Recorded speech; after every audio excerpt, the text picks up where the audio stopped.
And it comes to a close with a Chargers victory 20-3. And with that, for the first time in some time, the Chargers punched their ticket to the playoffs. And it comes in a largely lopsided effort here. Could have been a whole lot worse. Justin Herbert, 24-31 for 235 for the second straight week. No touchdown pass.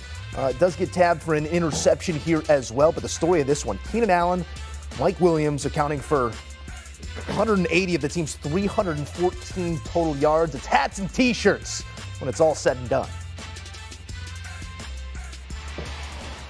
Diving in with the two-time champ Bryant McFadden. B-Mac, as we said here, popping tags on hats and T-shirts. That was exactly what they set out to do in this football game. But again, maybe not the picture-perfect effort we're looking for out of the Los Angeles Chargers here. What were your impressions of that effort? Slow start offensively.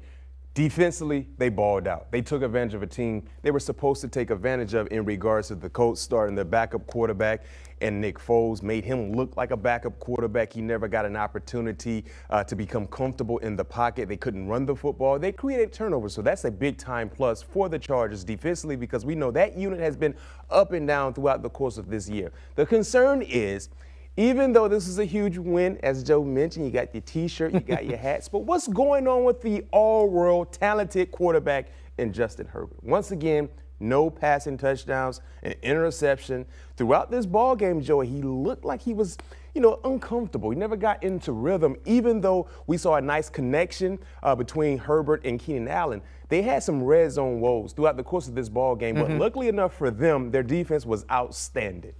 Taking a look at that red zone, 2 of 4, which is the season pace here. 26th in the league is this Chargers offense when it comes to coming away with 6 in the red zone. 50% throughout the season, 50% on this given night as well. How do you get better at that at this point in the season? Is it play calling? Is it execution? Is it a mixture of the two? What are you not seeing that you want to? It's a little bit of both. Execution has been clearly inconsistent for their offense. That's why they have struggled in the red area. Not in the inability to run the football effectively in the red zone has really hampered them as well. And what I'm seeing also, Joe, in regards to the quarterback, Justin Herbert, his decision-making in the red zone has been a bit lapsed, to say the least. So they got to find a way to correct their wrongs in regards to that area. But most importantly, they found a way to win.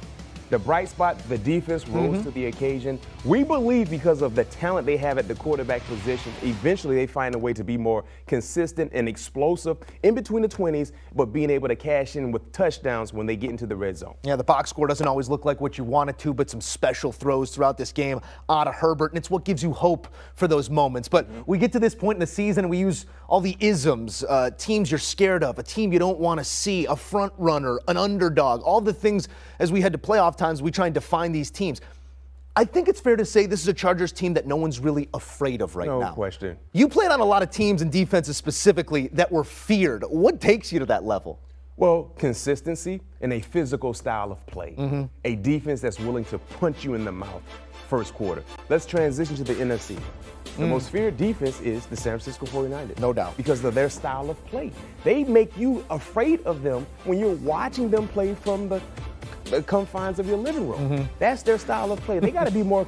They got to be more physical defensively with the Chargers, and they have the talented players to do so. When you look at the personnel, hopefully they get Bosa back in the lineup as well, which will improve their production. But yeah, when you talk about a team that you might need to be mindful of come playoff time, as I see it right now, the Chargers, I believe they're just an in-the-way team right now. Okay.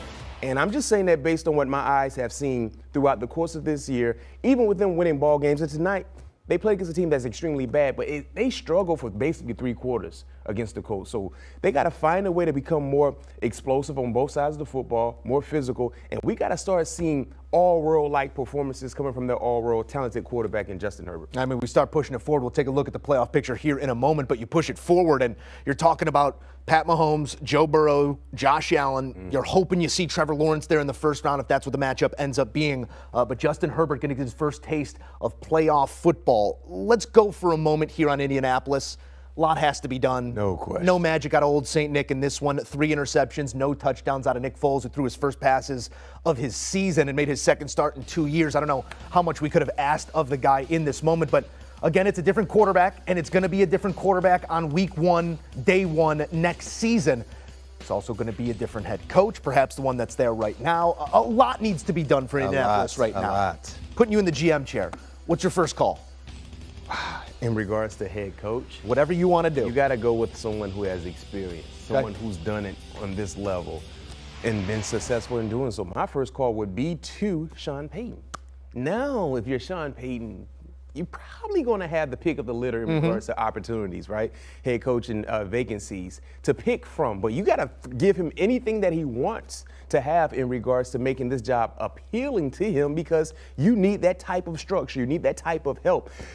Whoever takes on this head coaching job for 2023, you're going into this situation knowing you don't have your quarterback. You got to find a way to get a quarterback via draft or via free agency. You got to find a way to answer that question at the quarterback position. Then you got to find a way to include more talent on this team on both sides of the football. The biggest disappointment for this team this year was the offensive line woes. And because of that, we didn't see the Jonathan Taylor that we thought we would see based on how well he played last year. Remember, they had Carson Wentz, and they still had an opportunity to get to the playoffs. That lonely loss to Jacksonville Jaguars in Duval, hampered those chances. But why were they in that position? Because they could run the football against the who's of who, and they had an opportunistic defense. We didn't see any of that this year, and because of that, they will be looking for a new head coach in 2023. And why were they in this specific moment?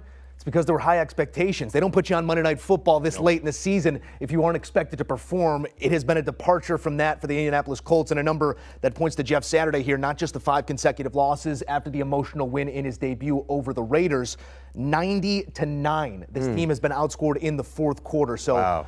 It's a head coach who's drinking out of a fire hose right now and trying to figure it all out. I'm not sure if he will or won't be the head coach next season. A lot to sort out here in Indianapolis. Let's sort out the playoff picture, taking a look at the AFC side, as we do now have another ticket punched. Put the X next to the Chargers. They're coming to the dance, B-Mac. Now 9-6. So there's one spot open, with the Fish at 8-7, and then a bunch of 7-8 log jammed right behind it. But let's talk about the Chargers here for a moment. You're sitting on the 6th line. It's probably where you're going to end up. Maybe you jump up to 5. If you're taking a look at those teams above the line, obviously the Bills, the Chiefs, and the Bengals, pedigreed quarterbacks waiting for you. The Jaguars, let's just hypothetically say that's who the Chargers are looking at. What do you make of that matchup? You need a win. You need a moment for Herbert, even if you're running into a buzzsaw behind it. To get a win in the first round does what for this franchise? It does something to the morale of the team, boosts the confidence, because when you get into the tournament, I say this all the time, you need a ball to bounce your way here or there, and before you know it, you could be in a conference championship game. Think about that. So yes, when you look at the playoff picture right now as we see it, if the playoffs were to start today, Joe, if you're San Diego, if you're the Chargers, Los Angeles, Jacksonville is the team you want. Because of the inexperience they have, they're still trying to find their way. And you got to like that matchup. When you talk about Cincinnati, they're one of the hottest teams, not just in the AFC, but in the entire NFL. And then when you talk about the Kansas City Chiefs, of course, they're not afraid of the Chiefs, but we know who they have at the quarterback position and their coaching staff with so much experience. So me personally, there's no easy way out in regards to playoff time, but if you had to pick a team, I think it would be Jacksonville that the Chargers would be asking for. And I think that's the micro picture that we're looking at this season, but big picture, macro, it is the all-world quarterback. It is the guy who you're trusting with the keys to your car for the next, hopefully, decade. How big is this next month in the maturation of Justin Herbert? You know you're going to the playoffs. You know you're going to have some tasks out in front of you.